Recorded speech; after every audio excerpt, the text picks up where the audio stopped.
to John Collins. The base is loaded and one out.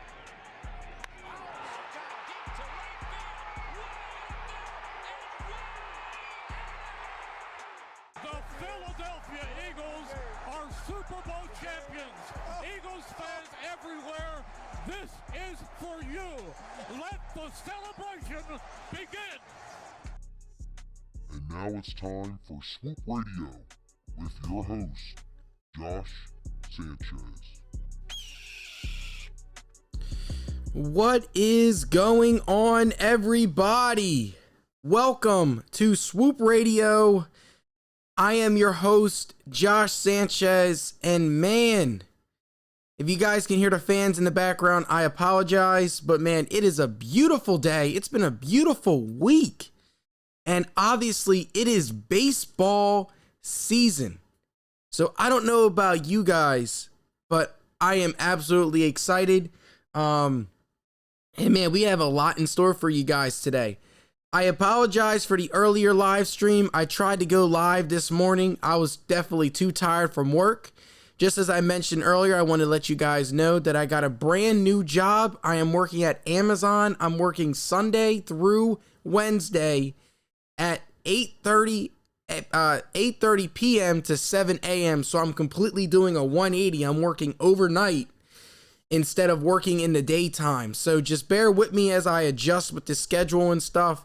I also apologize for live streams. I'm going to take a couple weeks off, and then I'm going to reassess and rethink where I could live stream and stuff like that. So Swoop Radio is still going to be Swoop Radio, but I just want to let you guys know my new schedule. So live streams are going to be Thursdays and Fridays. Those are going to be my 2 live stream days. Let me grab a drink of water real quick.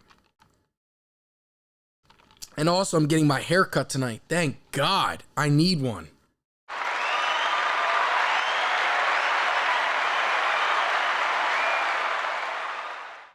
Yeah, I need a haircut bad. My hair is rough. My facial hair is rough. I need to get diced up. I need to get clean. So, I have a lot in store for this week. Oh, man. So, we're going to get started with today's podcast. Here is some of the topics that I had in mind. We got to talk about March Madness because the Baylor Bears are your 2021 NCAA champions. Men's basketball, they were dominated. That game was boring. And then we got to talk about the Phillies, and we got to do some baseball because it's been so long.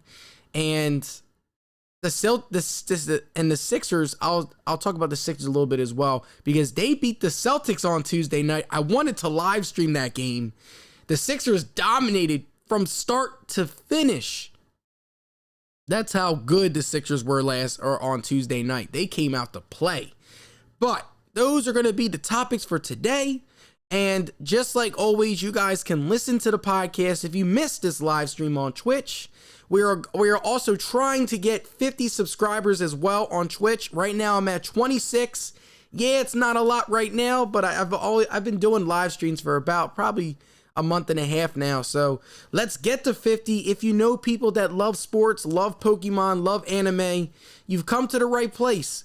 Follow Swoop Radio, swoop_RD_, and please hit that subscribe button because I'm trying to get to affiliate. So if I can, that's awesome. But we got to take it day by day.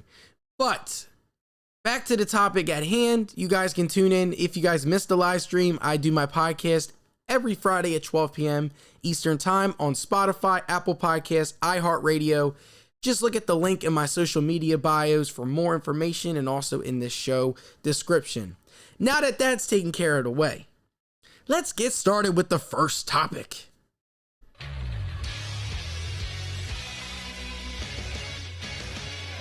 All right, and we're starting with the first topic here. You have the Baylor Bears just completely annihilating and destroying Gonzaga. And it sucks because Gonzaga going into the game was 31-0. And we're looking for perfection. The first time since UNLV, I believe, in the 1970s. That would have been the first time ever since a team has gone perfect in the year. And boy, was this game a blowout from start to finish. Baylor was up at least in their largest lead in the game was 20 points. Gonzaga never led, and it was pretty much a blowout from the opening tip. Baylor shot the lights out from three. They made 10 threes. They shot 10 of 23 from three-point range, 45% from the field, 6 of 18 from the free throw line. What does that spell? That spells a dub for me if you shoot those percentages. And for Gonzaga, they shot very good during the field. They shot 51% on the field. Only made 5 three-pointers and missed 6 free throws in the game. So all in all, both teams both teams had a really good offensive showing, but Baylor dominated on the rebounds. Baylor had 38 rebounds. 38 rebounds. Gonzaga only had 22. And that is where games are won and lost. Can you get that extra possession? Especially in college. In the NBA, you can get away with that with good shooting. You can get away with a lack of rebounding with great shooting.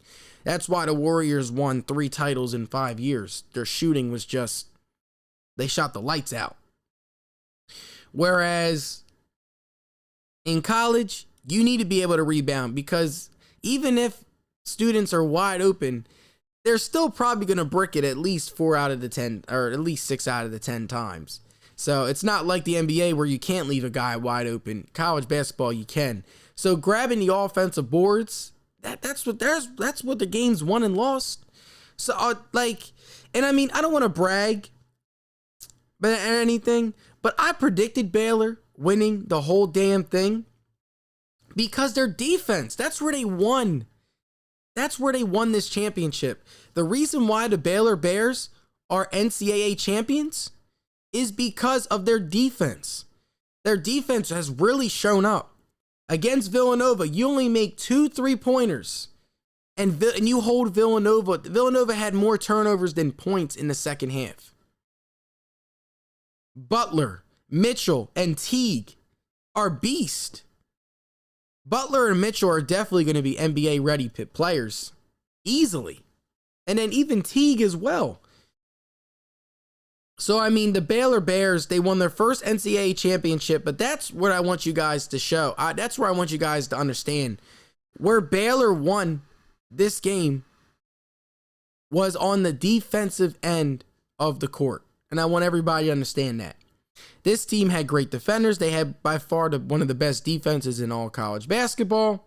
They can shoot the lights out from 3, and they can also kill you on the boards if you really wanted to. The tournament of the game for Baylor was that Villanova game, because Villanova took away their 3-point shot and they had to beat you another way. And that's exactly what Baylor did. And for Gonzaga, I mean, Jalen Suggs, oh man. Me and my coworker talked about Jalen Suggs months ago about how this guy is going to be such a problem in college and also in the NBA. He should be a top 3 pick. His game winner to beat UCLA. Now, I will say this before I talk about Jalen Suggs and the Gonzaga Bulldogs. I must say, UCLA being an 11 seed and taking Gonzaga to overtime, and it took a Jalen Suggs bank shot 3-pointer to lose. I'm not gonna lie to you. I think if it's Baylor or UCLA, I think the game comes down to the wire. UCLA was just clicking on all cylinders. They went from the first 4 to the final 4. And I was telling people, whoever wins that playing game between UCLA and Michigan State is going to go deep into the tournament. I said that. So as bad as I was with my predictions with Gonzaga, because I did have them losing to Virginia in the Sweet 16, that was absolutely terrible.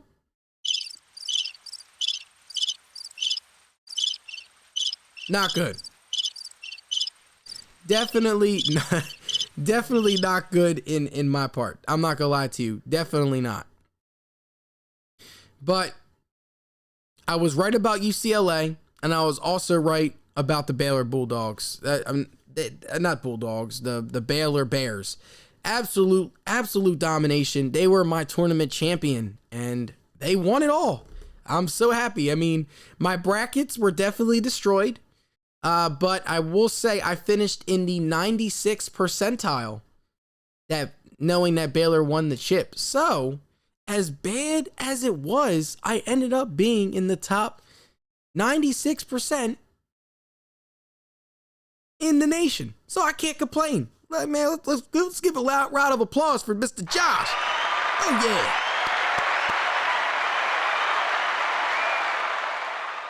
Oh, hell yeah. And what I might do is for a podcast, especially for these live streams, I might even add we can watch like a reaction video. I think that would be really cool. We can like react to the game and stuff. I'm going to start doing that from here on out. But, and I'll create a poll, and I'll create an Instagram poll, and we'll see, because I can do a little segment where it won't be recorded for my podcast users, but for my live stream, I can do like my live reaction and stuff like that. But for the box score, because box score tells everything, Butler had 22 points, Mitchell had 15, and Teague had 19 for the Baylor Bears, and Flagler had 13 points coming off the bench, hit 3 threes for the Baylor Bears. For the Gonzaga Bulldogs, like I said, Suggs, 22 points. He is a bucket. He is a true leader. Whoever drafts him is going to have a baller at the point guard position. He plays above average defense. He can hit the 3-point shot, and he's not scared of the moment, and he makes his teammates better. So Suggs should be a top 3 pick in the NBA draft, but he had 22. Time had 12. Kispert had 12. And that was pretty much it for the Gonzaga Bulldogs. It was slow. You could tell they didn't have the legs. They literally gave it everything they had against UCLA, whereas Baylor completely annihilated Houston. And that's another game I predicted right. I picked Baylor Houston in my Final Four. So I had 2 out of the 4 final teams in my bracket. I can't complain. That was pretty damn good. I'm not going to lie to you. I'm proud of myself. I really am. But Baylor won this game from start to finish, 86-70. It was pretty much an annihilation, a snooze fest. I was at work. I watched it during my break, and it was just boring. It was not a good game. I wanted a good game, and that's exactly what I got. The opposite. The game stunk. Baylor was just too good. Baylor shot 43% from 3, and if on nights where you're just making shots like that, and again, 38 rebounds to 22, you're not going to win basketball games that way. You're just not. That's just not what's going to happen. You're not going to win. I'm not going to lie to you. So, when it comes to college basketball, and when it comes to this first topic, this is the end of the first topic. We're going to take a quick 5-minute break, and we're going to get into some Phillies baseball talk, and we are going to get into some MLB postseason predictions. I'm so excited. My Phillies jersey is actually getting washed, so I'm wearing my Flyers jersey. I know that my Flyers shirt, I know they've been stinking it up lately. They lost to the Bruins the other day. But I will say this. I am so excited to talk about Phillies baseball with you guys, and also I am going to talk to you guys about some postseason early predictions. So, and I have to double check to see if there's an extra wild card team or not. But tune back in 5 more minutes. You guys listen to Swoop Radio with Josh Sanchez here on Twitch.tv, Anchor.fm, Apple Podcast, and iHeartRadio. We will be right back.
base at John Collins. Two, the bases loaded and one out. Deep to right field. The Philadelphia Eagles are Super Bowl champions. Eagles fans everywhere, this is for you. Let the celebration begin.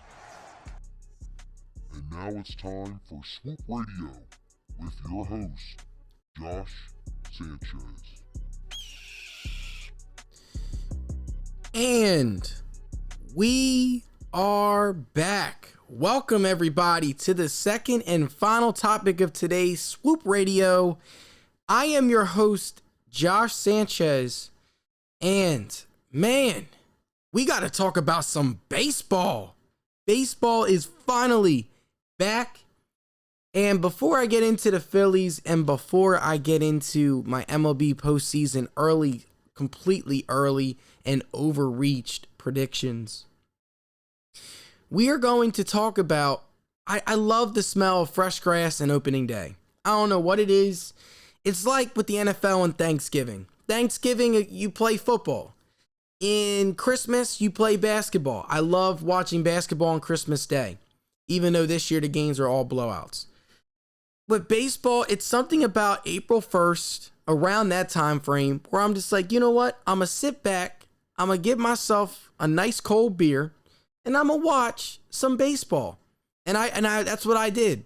I watched baseball from start to finish, and I absolutely loved it. I grabbed the Corona. I can't even pronounce that word. It's Corona time. And I just sat and I watched some Phillies baseball. And man, boy, have the Phillies have been great. Man, you want to talk about coming out of the gates firing. The Phillies swept the Braves and they took two from the Mets. Two teams that are, I'm not going to lie to you, when you look on paper, more talented than the Phillies. They are. The Mets, they added Francisco Lindor, just like another. You guys don't know who Francisco Lindor is, man. I don't know. You must live under a rock or you don't understand baseball, because Francisco Lindor is probably the best shortstop in the game. He one of the best fielders all around, just absolute stud. He played on the Cleveland Indians and was a part of that 2016 team that went to the World Series and just couldn't get it done against the Cubs. But Francisco Lindor is a beast. Also, Pete Alonso is another beast for the Mets. And then the Mets have better pitching with Jacob deGrom. Like, what else do I have to say about the New York Mets? And I can't stand the Mets, honestly. I honestly can't. They are the Phillies' rivals, but I'm not gonna lie to you. The Mets are pretty damn good. And right now it's 2-1 Miami and the Mets. But the Mets, they are definitely a more talented team on paper, and the Phillies took two from them. And don't get me started on the Braves. The Braves have won the division the past 2-3 years. So again, like I said, for the Mets, they have Pete Alonso, they have Conforto, they have Francisco Lindor, they have Jacob deGrom, they have Stroman. The Mets are pretty damn good. So the fact that the Phillies swept the Braves and also took two from the Mets, great start for the Phillies. And I will say this, from top to bottom, the Phillies have been playing great as a team. You have Hoskins. Hoskins is the first Philly ever with at least 7 extra base hits in the team's first 6 games. He has been hitting the lights out. He's hitting over 400. And he's had 6 doubles, and he hit his first home run yesterday. The Phillies yesterday, because they have an off day today, the Phillies were hitting bombs yesterday. Hoskins hit a homer. Alec Boehm hit a homer. And then also JT Realmuto hit a homer. The Phillies were just clicking on all cylinders yesterday. They won 8-2 against the Mets. And Aaron Nola, he only pitched 4 innings, so I believe, I got to check to see if he got the win or not. Let me see, because I don't know how baseball is now. Yeah, so Aaron Nola did not get the win. In order to get a win, if you're a starting pitcher, you need to go at least 5 innings, and Aaron Nola only went 4. But Hoskins has been hitting the lights out. Didi Gregorius is batting .304. He's hit a homer this year. Gene Segura. I mean, the Phillies have the problem with the Phillies is it's not their lineup, it's their bullpen. And the Phillies bullpen so far has been pretty damn good. I'm not going to lie to you guys. As I'm looking at the bullpen, here's what the bullpen has offered so far. You have Alvarado. Sorry, I'm trying to pronounce his name. He's gone 3 innings, only allowed 1 run. You have Coonrod, 3 innings, allowed no runs yet. You have Bradley, 2 2/3. He's only allowed 1 run. You have Knitzer. He's pitched a couple innings, hasn't allowed a run. Vince Velasquez, now he's been struggling. He's allowed 4 runs in the inning that he's played. Hector Neris has been great. Brogdon has been great coming out of the bullpen. So the Sixers, and also like not the Sixers, the Phillies bullpen last year was statistically the worst bullpen of all time. And the fact that their bullpen is actually showing a little bit of decency, and the Phillies can actually hold leads for once, because the Braves games, all those games were close. If you asked this team last year, you know what's going to happen? Phillies would lose half of those games. And Brogdon already has 3 wins in the season already. So, and he's gone 3 innings, has 3 Ks, has only allowed 1 hit. That's all you need from your bullpen. Just don't give up runs, hold the lead, and everything will be okay. And that's what the Phillies have been doing. And their offense has a bunch of firepower. The Phillies probably have one of the best lineups in baseball. You have Hoskins, you have Didi, you have Segura. Segura's batting 7th in your lineup. You have Alec Boehm, who showed great promise as a rookie, and he had a 3-run homer last night. You have JT Realmuto, the best catcher in the game, batting 4th, and thank God he got paid. Man, because if he didn't get paid, what the hell? And then obviously Bryce Harper, he's due for a couple big games. Expect Bryce Harper to hit a couple home runs this week. You heard it here first on Swoop Radio. I expect Bryce Harper to hit 2 big bombs this week, easily. And then you have Andrew McCutchen coming off of injury. Adam Haseley, that's the only weakness in this team is center field. Center fielders still trying to figure it out. But this Phillies team is deep. Their lineup is deep. They literally just need. Zach Wheeler has been dealing in his first start. He pitches tomorrow. He has the ball tomorrow, so I'm excited to see that. So this Phillies team, they can sneak up on a lot of people, and they're definitely a postseason team. It's just, is the bullpen going to continue to pitch like this consistently? That's going to be the question with this Phillies team, because we all know as the game gets tight and the pressure starts to mount, you need to have guys in the bullpen that can close it out and hold leads. So I just want to let you guys know that, because you already know this offense is going to show up. Bryce Harper, he has not hit a homer yet, but his on-base percentage is almost 500. Bryce Harper is a beast. I love him. He's a great fit in Philly. If you want to talk about superstar athlete that fits in with the Philly identity, that is Bryce Harper. Did you guys see his Fanatic cleats? He's a trip. He is a trip. I would love, there's a few guys that I would love to sit and have a drink with. Bryce Harper is one of those guys. He's a funny guy. He has a great personality. He energizes the fans. He energizes the city. He wants to win. He was talking about re-sign JT. We need him, and we did. He's awesome. The Phillies need to win a World Series with this man, please. Because I know Washington fans, they're all like, oh yeah, we won a chip without Bryce Harper. Come on, let's win a chip. So, and that leads perfectly to the last topic for today. And I know this podcast is probably going to be around 40 to 50 minutes, just letting you guys know. Maybe we'll see how these postseason predictions go. And then obviously I'll talk more about the Phillies as well, because I love it. Baseball is finally here. And I'm not going to watch all 162 games. No one does. But who doesn't love to watch baseball, especially during the daytime? Like right now, it's so beautiful out. And this makes me want to just grab my bat and swing. My next podcast, I might even do it at a batting cage. That'll be pretty fun. But my microphones would pick up on everything. So I don't know if you guys would be able to hear me talk at all. But, man, Phillies baseball is back. The Phillies are 5-1. Dominated their first homestand. Now they take on the New York Mets. No, they take on the Atlanta Braves tomorrow. And they also take on trying to think off the top of my head. And they also take on the Mets too. So they have the same schedule again. So hopefully the Phillies can get some dubs on the road and everything will be okay. But now let's get to the main topic at hand. And we're going to do some MLB postseason predictions. So this is super early. And obviously if I'm right, I look like a freaking genius. If not, it's just another typical day here on Swoop Radio. So we are going to go around. So here is the new postseason format. I want you guys to understand this before we get started.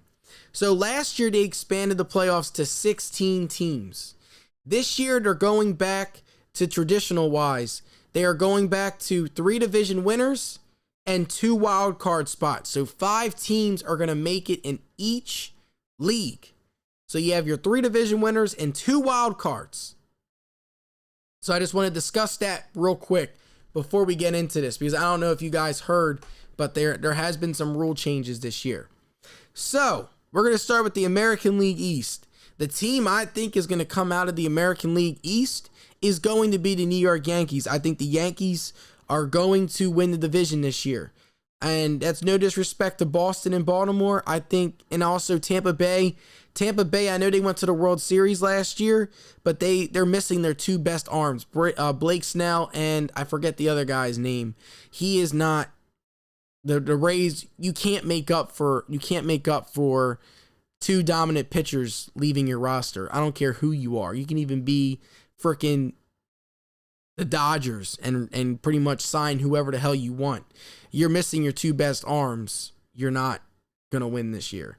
So, with that being said, I think the Yankees, they have the offensive firepower with Stanton and Judge. The only question with them is, can they stay healthy?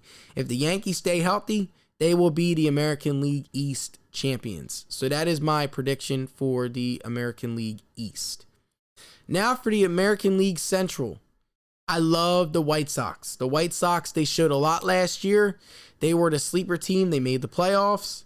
And hopefully, I think they can take the next step. Now, I think the Twins are going to be tough. It's going to be a neck-and-neck race between the Minnesota Twins and the White Sox. And also, I think Detroit has gotten better. They have that young star. I forget his name off the top of my head.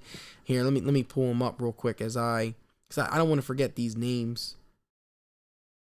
And if I have difficulty pronouncing the names, I apologize. It's Badu. That's his name. Let's see his first name real quick. Akil Badu. He is a beast for the Tigers. Look him up. He's batting over 450, 2 home runs. He had a grand slam in his second professional MLB game. He is going to be the truth. I'm not going to lie to you for the Tigers. So the Tigers, they have something going on there. But I think they're a year away. I don't think the Tigers win this year. So it's going to be between the White Sox and Twins, and I honestly think the White Sox have the upper hand. And as we look at the White Sox roster overall, like let's look at their guys real quick. They have Jose Abreu, they have Tim Anderson. He is a stud. He had a great 2020. He batted over 300. And I mean, in 60 games, you hit 10 plus homers. That's something that's tough.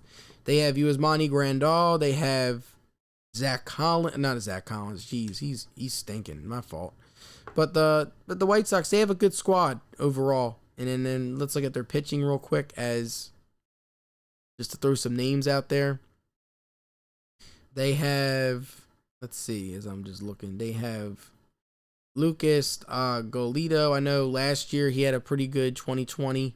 So I think that's going to be between the White Sox and Twins. And honestly, I think the Twins, now I'm going to change it. I think the Twins win the division, but the White Sox come in as one of the wild card teams. That's my sleeper team.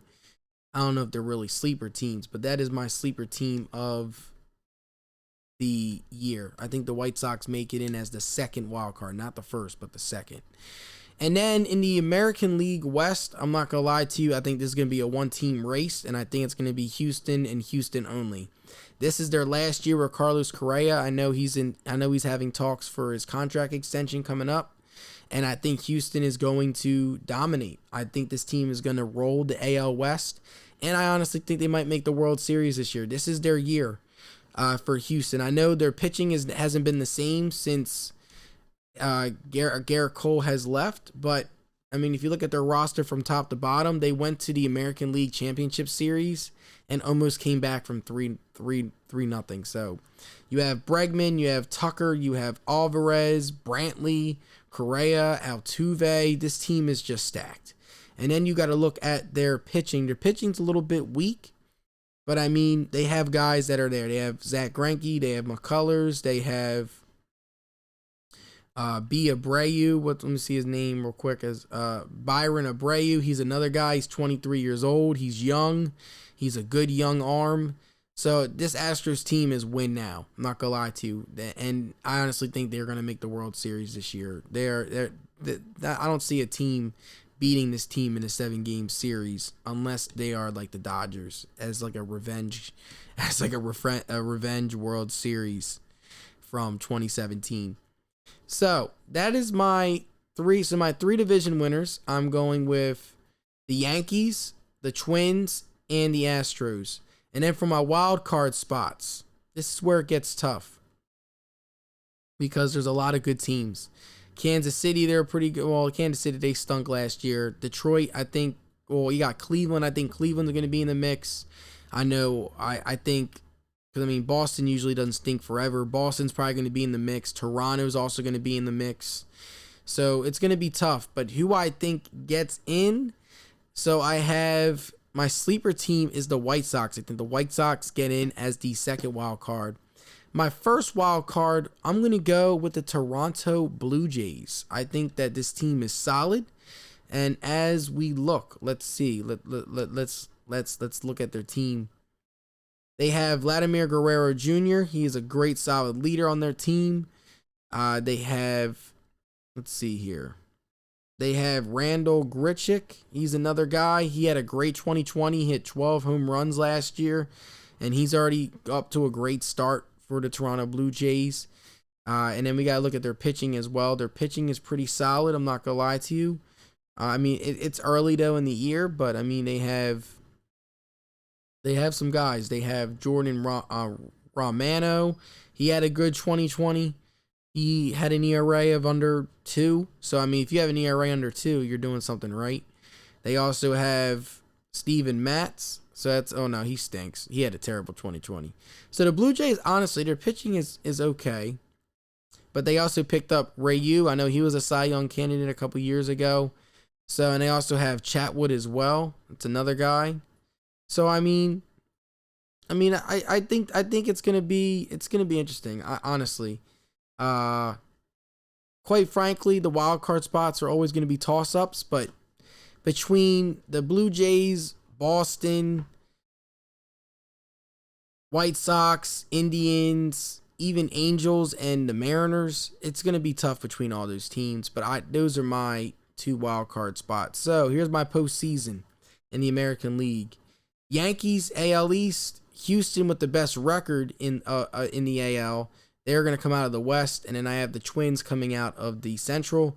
And then my 2 wild card teams are the Toronto Blue Jays and the Chicago White Sox. So definitely a different postseason bracket. Hopefully Toronto does good. If they stink, I look like an idiot. If they're good, who knows? Now for the National League. I'm going to start my way backwards, and I'll end with the NL East. So the NL West. Dodgers, easily. I have the Dodgers winning the division. They are the most complete team in baseball, and they continue to just sign players. I don't get it. Baseball should have a salary cap. I don't understand why they don't. But the Dodgers, they picked up Trevor Bauer. What else do I have to say? They have Mookie Betts. They have so many star power. They're too high powered. And they are the defending World Series champions. So I have the Dodgers coming out of the NL West easily. And then I have the Padres being the first wild card team. So right away, 2 teams from the West. Dodgers win the division. Padres are the wild card team. You add Blake Snell. your pitching's better, and you also have an absolute stud in Tatis Jr. So the Padres, they got something special brewing. So I got the Padres. I have the Padres being the first wild card and the Dodgers winning the division. In the Central, this is where it's tough because I really like the Cardinals this year, but I wouldn't be surprised if Cincinnati even won as well. Cincinnati, they're up to a 5-1 start, and they're honestly playing really good. They're playing really good basketball, honestly. Not basketball, baseball. Castellanos has 4 homers. Naquin has 4 homers already. Aquino has 2 home runs already. And then their pitching is bend but not break. They have Luis Castillo. They have Hoffman. They have Doolittle. They have Mantle. They have Wade Miley. So, I mean, they have a couple guys that I know from like a couple years back and stuff. But I still like the Cardinals to win a division, though. I think the Cincinnati Reds are starting out hot. So I like the St. Louis Cardinals. I love what the Cardinals added to their team. Because I know Adam Wainwright is pitching tonight. Sorry, I was just checking that. So, I mean, I really like getting Nolan Arenado. I think he was the great acquisition of the year for the St. Louis Cardinals. He gives them great defense. He's I believe a 7-time Gold Glover, and he's also an absolute beast hitting the ball. So you add that to your lineup, your team should get better. So I like the Cardinals winning the Central. And then in the NL East, it's a toss-up between, I think the Nationals are a good team, but I don't think they're good enough to win. They're not there yet. I believe 2019 was their year. They won the World Series. I mean, they still have Max Scherzer. They still have Steven Strasburg. The Nationals are going to be a tough fight. I honestly think that they will fight for a wild card spot. Miami has no shot. I mean, they made the playoffs last year. Great for them. Atlanta is definitely the most complete team out of the bunch. I think the Mets, they have a little, as great as they got Francisco Lindor, the Mets, I think they're still missing.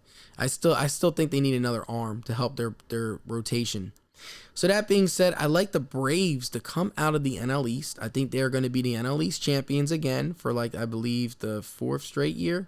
I mean, the Braves, they have great young talent. They're young and they're led by Freddie Freeman. He's an MVP. He's a beast. Freddie Freeman has been killing the Phillies for now a decade now. It's crazy how fast time flies. I remember when Freddie Freeman was a rookie. Crazy. Absolutely crazy how fast time flies. And then the second wild card spot. This is where I get my drum roll. My second wild card spot in the NL. I got to go with my favorite team, the Phillies. I think the Phillies just squeak in there. It's gonna be tough. I think it's gonna be Phillies, Nationals, Mets, all battling it out for the division. And I think the Phillies get in as the second wild card, and they'll take on the Padres in the wild card round. The Phillies are due to make the postseason. They have been, I'm not gonna lie to you, I need to see more from them. And let's get Bryce Harper into the postseason. I think that's gonna be great. So here is my postseason bracket in the American League. Houston's number 1 seed. It'll be Houston, and they'll take on the winner of Toronto and the White Sox. In the Central, then you have the Yankees winning the East, and then the Central you have the Twins. So they battle it out, and then it's going to be Yankees, Astros, ALCS, and then I believe Astros go to the World Series again. Then in the NL, I have the Dodgers taking on the winner of the Padres-Phillies series, or wild card. Then I have Atlanta and St. Louis battling it out in the first round. And who knows what would happen there. So that is my MLB postseason bracket. So I hope you guys enjoyed that. And I hope you guys enjoyed this podcast, because we are about to wrap everything up. You guys, again, can tune in to Swoop Radio. I'm your host, Josh Sanchez, every Friday at 12 p.m. Eastern Time if you get this live stream. And you can also tune in on Twitch on Thursdays. I usually will post the time in advance. Sorry, this week I've been scrambling a lot because I had a brand new work schedule and trying to adjust. But tune in on Spotify, Apple Podcast, and on Anchor.fm. Just search Swoop Radio and I'll pop right up. I hope you guys have a wonderful day. Stay safe. And this is Josh signing off. Swoop!